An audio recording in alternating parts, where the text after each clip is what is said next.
Chat Tales. Don't you wanna hear some Chat Tales? Digga digga digga digga bum bum. Howdy strangers, how you doing? Alright people, what is happening? Nice.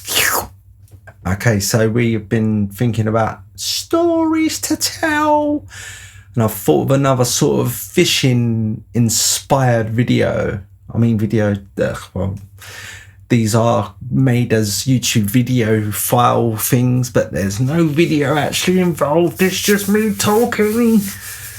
Yeah, but we've got some videos coming up. CHAP Live soon. Anyway, all right. So this little story. Okay, so I used to go down to Warton-on-Naze in Essex, like a beachy sort of place where a pal of mine had a caravan. We used to go down there and we used to cause havoc. But anyway, this ain't about the havoc that got caused down there. This is about, I was with a pal. I'm not going to mention the person's name in case they get the ump with me for putting it up on the intranet. So if you're that person, please, if you want to be known, put your name in the comments and say, people, I am Sugar Bing Bing. Anyway, so we go down to Walton for a mental weekend, and then while we're down there, I met some fella in one of the pubs who was a carp fisherman like what I used to be, and I was just chatting to him about where he goes and stuff like that, and then he was like, yeah, you know, when you're driving out of here, you get to the big roundabout where the old McDonald's is and that, just before you jump on the old M11. I was like, yeah, yes, slightly, I do know where you're talking about, yeah. And he said, well, to the left of the McDonald's, there's a little slip road that goes to this sort of long path between two edges. If you drive to the bottom of there, there's a carp lake, bang smack there, and that's where I do most of my fishing because I'm from round here. I was like, yeah, well, I do most of my fishing on Hampstead Heath. Great Hampstead Heath. So I said to him, yeah, all right, and yeah, so I'm going home tomorrow morning. So me and my pal will go and investigate on our way home. And he's like, yeah, sweet. I was like, all right, nice one. Thank you for telling me about the lake. So we had our mental weekend, and then I think it was a Monday morning, early doors, because I probably would have had to get back for work. So it would have been, I don't know, 6, 7 in the morning, something like that.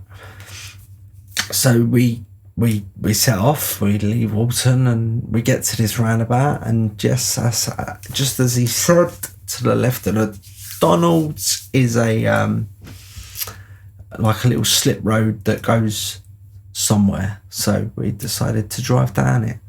So we went down it, got to the bottom of there, and then boom, just as he said, you come out and there's this amazing lake. Like, it's very carpy. It was perfect. It was just like, and I was like, oh my God, looks like we're not going to quite get to Walton anymore.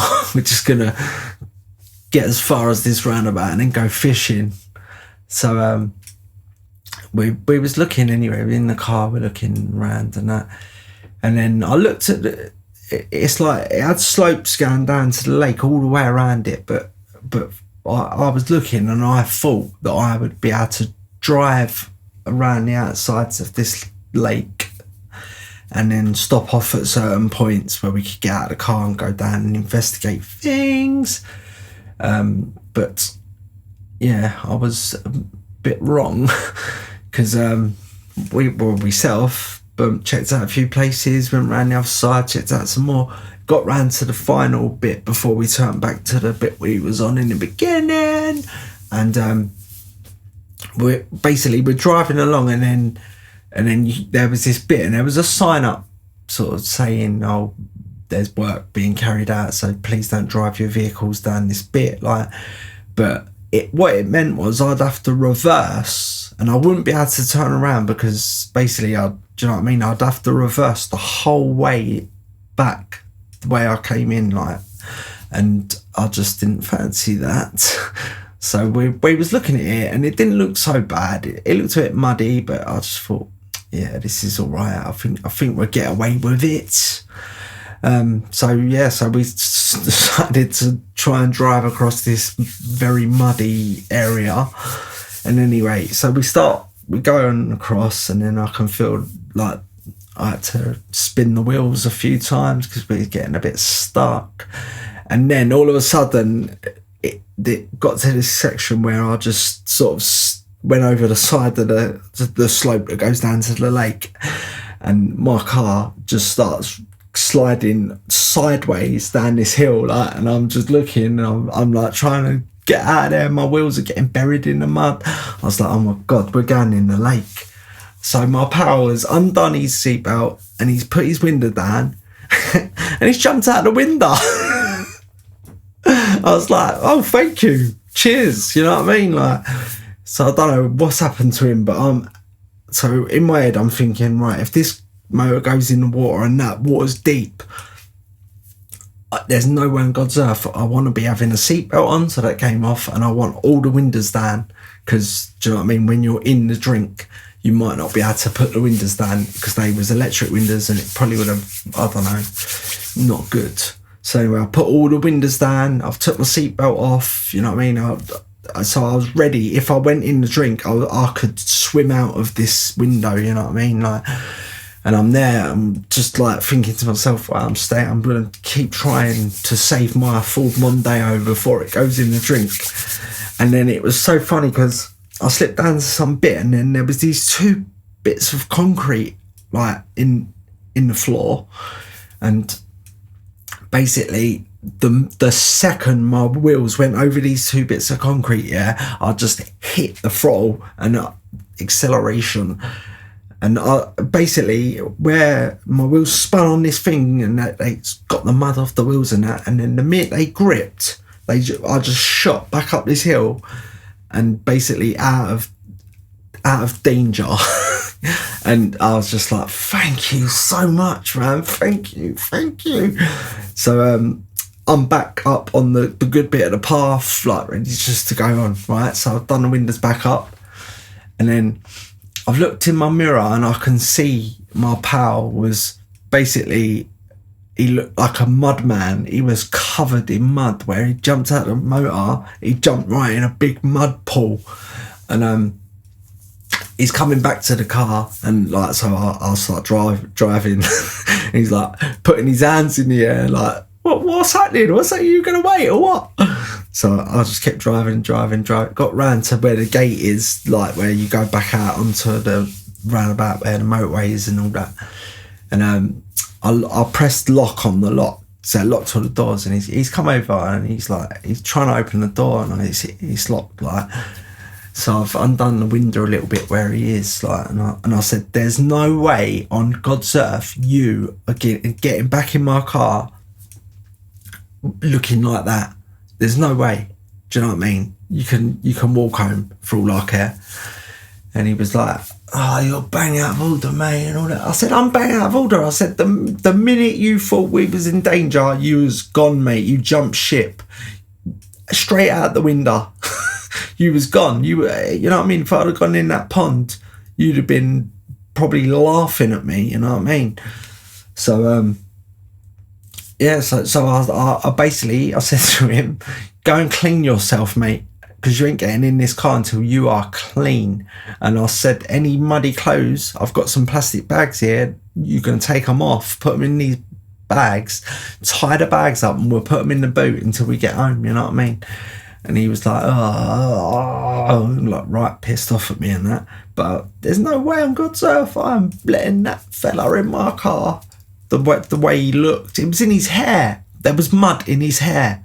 Like, it's just mental. So it's quite funny because I was sat there watching him, and he's gone back down to the lake. But it was so funny because there must have been another bit of mud, because he just went whoosh, straight up in the air, boom, straight down his ass, and he's like half in the pond, half out of the pond, and he's just laying on the floor looking up at me going, and I was in tears. I was just like, oh my God, right? So I sat there for about 40 minutes. I ain't even joking. Why he sat there cleaning himself and cleaning his clothes and all that, like, and basically he had like football shorts on under his jeans, like, so he took his jeans off and that, and I gave him these bags for little holes in the like where I had the window down so much, only a little bit, like, and he basically put his jeans, his trainers, all everything into these things. He took his coat off, his t-shirt was fine. So now I popped the boot, he put the bags into the boot and then shut the boot, and then I had a bit of a joke with him, like, no, not actually, mate, I don't think I'm gonna bother taking you home. Just gonna leave you here half naked. Anyway, after mucking about for a minute, I opened the door and that, and he got in, and I was like, see, jumping ship that quick. Don't jump ship till you know what I mean, like, and it was, he's just sitting there like it was summer, otherwise he'd have been freezing. But yes, but I just sort of carried on down the path, like, with him sitting there with a face like a smacked ass, and yeah, went round and roundabout, jumped on the M11, and we made our way home to London town.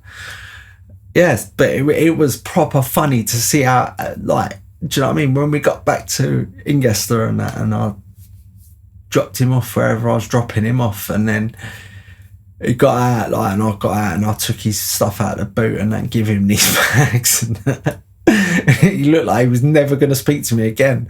But yeah, it was proper funny. Yeah, I suppose you had to be there to be extra funny, but it wasn't. But really, I'm just more glad that I managed to save the old Mondeo from going in the drink. But yeah, and you know what the funny thing was? We never actually ended up going fishing at this lake ever. After what happened, I think going down that lane again would be bringing back bad memories. Yeah, so sweet, nice one. All right, thanks for listening and that, and please like, subscribe, smash bells, and leave comments and all that sort of stuff. Nice one. All right, sweet. Chat Tales. Don't you wanna hear some Chat Tales?